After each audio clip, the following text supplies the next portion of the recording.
Halo, Assalamualaikum warahmatullahi wabarakatuh. Dalam video pembelajaran kali ini akan dibahas mengenai bangsa dan negara dalam mata pelajaran pendidikan dan kewarganegaraan. Materi yang akan dibahas yang pertama adalah hakikat bangsa dan unsur terbentuknya negara. Yang kedua adalah hakikat negara dan bentuk-bentuk kenegaraan. Yang ketiga, Negara Kesatuan Republik Indonesia. Dan yang keempat adalah semangat kebangsaan, nasionalisme, dan patriotisme. Berikut adalah tujuan pembelajaran dari materi ini. Banyak sekali bukan suku-suku yang terdapat di Indonesia, dari suku Batak, suku Dayak, suku Asmat, suku Baduy, dan lain-lain. Suku bangsa tersebut memiliki peran penting dalam terbentuknya negara Indonesia. Didukung persamaan cita-cita dan tujuan di tengah-tengah perbedaan suku, terbentuklah negara Indonesia. Suku-suku itulah yang kemudian membentuk negara Indonesia. Nah, apakah hakikat bangsa dan negara? Oke, langsung aja ke pembahasan yang pertama, hakikat bangsa dan unsur terbentuknya negara. Pengertian bangsa. Menurut Kamus Besar Bahasa Indonesia, bangsa merupakan kelompok masyarakat yang bersamaan asal keturunannya, adat, bahasa, dan sejarahnya, serta berpemerintahan sendiri. Sebenarnya, telah banyak ahli yang mengemukakan pendapat mengenai pengertian bangsa. Nah, beginilah beberapa pengertian bangsa menurut para ahli. Yang pertama ada Jacobson dan Lichtman, yang kedua adalah F. Ratzel, dan yang ketiga adalah Otto Bauer.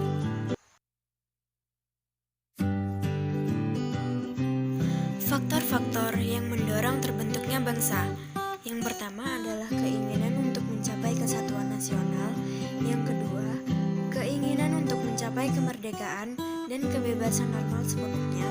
Yang ketiga, keinginan akan kemandirian, keunggulan, individualitas, keaslian, dan kekhasan. Dan yang keempat adalah keinginan untuk unggul di antara bangsa-bangsa dalam mengejar kehormatan, pengaruh, serta prestise. C. Unsur-unsur terbentuknya negara.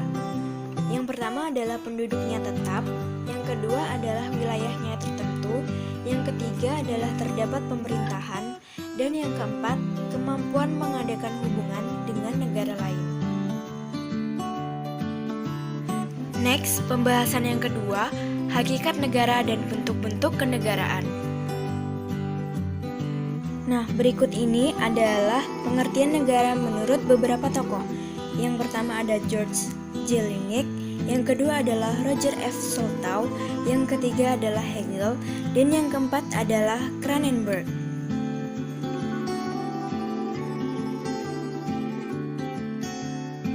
B. Sifat hakikat negara. Terdapat 3 sifat hakikat negara. Yang pertama adalah sifat memaksa, yang kedua adalah sifat monopoli, dan yang ketiga adalah sifat yang mencakup keduanya. C. Asal mula terjadinya negara. Terdapat 2 faktor. Yang pertama adalah pendekatan proses pertumbuhan negara yang terdiri dari proses pertumbuhan primer dan proses pertumbuhan sekunder. Dan yang kedua adalah pendekatan teoristis yang terdiri dari beberapa teori. Yang pertama adalah teori ketuhanan, teori perjanjian, teori kekuasaan, teori hukum alam, dan teori hukum murni. D. Fungsi dan tujuan negara. Secara universal, negara memiliki beberapa fungsi. Di antaranya adalah fungsi diplomatik, fungsi pertahanan, fungsi penyediaan, fungsi keadilan, dan fungsi pengawasan. Nah, negara juga memiliki tujuan. Tujuannya adalah menyelenggarakan kesejahteraan dan kebahagiaan rakyatnya. Tujuan negara merupakan pedoman dalam menyusun dan mengendalikan alat perlengkapan negara, serta mengatur kehidupan masyarakatnya. Tujuan dari tiap-tiap negara dipengaruhi oleh tempat, sejarah pembentukan, dan pengaruh dari penguasa negara yang bersangkutan. Dengan mengetahui tujuan negara, kita juga dapat mengetahui sifat organisasi negara dan legitimasi kekuasaan negara tersebut. E. Susunan dan bentuk kenegaraan. Dalam susunan negara dibagi menjadi dua, yaitu negara kesatuan dan negara serikat. Kalian tahu nggak sih di mana letak perbedaannya? Jika negara kesatuan adalah negara yang sifatnya tunggal, di mana hanya satu pemerintah pusat dengan undang-undangnya dan tidak ada wilayah lain yang berkedudukan sebagai negara bagian. Jika negara serikat adalah kebalikan dari negara kesatuan. Oleh sebab itu, jelas keduanya merupakan sistem yang berbeda.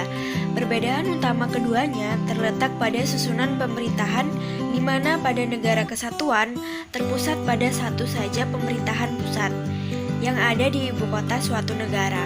Sementara pada negara serikat, pemerintah terbagi-bagi, yakni pemerintah pusat dan pemerintahan mandiri lainnya yang ada di masing-masing negara bagian tersebut.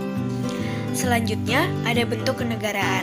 Yang pertama adalah serikat negara, yang kedua adalah bentuk kenegaraan yang belum memiliki pemerintahan sendiri, dan yang ketiga, bentuk kenegaraan corak khusus, dan yang terakhir adalah negara uni. Pembahasan yang ketiga, Negara Kesatuan Republik Indonesia. A. Pengertian NKRI. Negara Indonesia adalah negara kesatuan yang berbentuk republik. Pernyataan ini secara tegas tertuang dalam Pasal 1 Ayat 1 Undang-Undang Dasar 1945. Keberadaan NKRI tidak dapat dipisahkan dari peristiwa proklamasi kemerdekaan pada tanggal 17 Agustus 1945.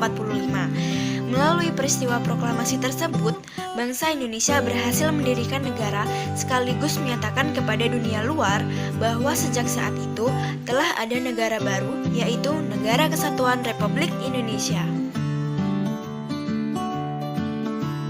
B. Fungsi dan tujuan NKRI. Pancasila adalah dasar negara Indonesia. Dasar negara yang sah tercantum dalam pembukaan Undang-Undang Dasar 1945 alinea yang keempat. Begitu juga dengan fungsi dan tujuan NKRI yang terdapat pada pembukaan Undang-Undang Dasar 1945. Pembukaan UUD 1945 terdiri atas 4 alinea. Fungsi dan tujuan NKRI yaitu melindungi segenap bangsa Indonesia dan seluruh tumpah darah Indonesia, memajukan kesejahteraan umum, mencerdaskan kehidupan bangsa, serta ikut melaksanakan ketertiban dunia yang berdasarkan kemerdekaan, perdamaian abadi, dan keadilan sosial. Oke, next pembahasan yang terakhir, semangat kebangsaan. Semangat kebangsaan terbagi menjadi dua. Yang pertama adalah semangat nasionalisme dan yang kedua adalah semangat patriotisme. Kira-kira apa sih perbedaannya? Jika semangat nasionalisme adalah perasaan cinta atau bangga terhadap tanah air dan bangsa dengan tetap menghormati bangsa lain. Sedangkan semangat patriotisme adalah sikap yang berani, pantang menyerah, dan rela berkorban demi bangsa dan negara. Nah, cukup sekian video pembelajaran kali ini. Mohon maaf apabila terdapat kesalahan ya teman-teman. Thank you for watching. Wassalamualaikum warahmatullahi wabarakatuh.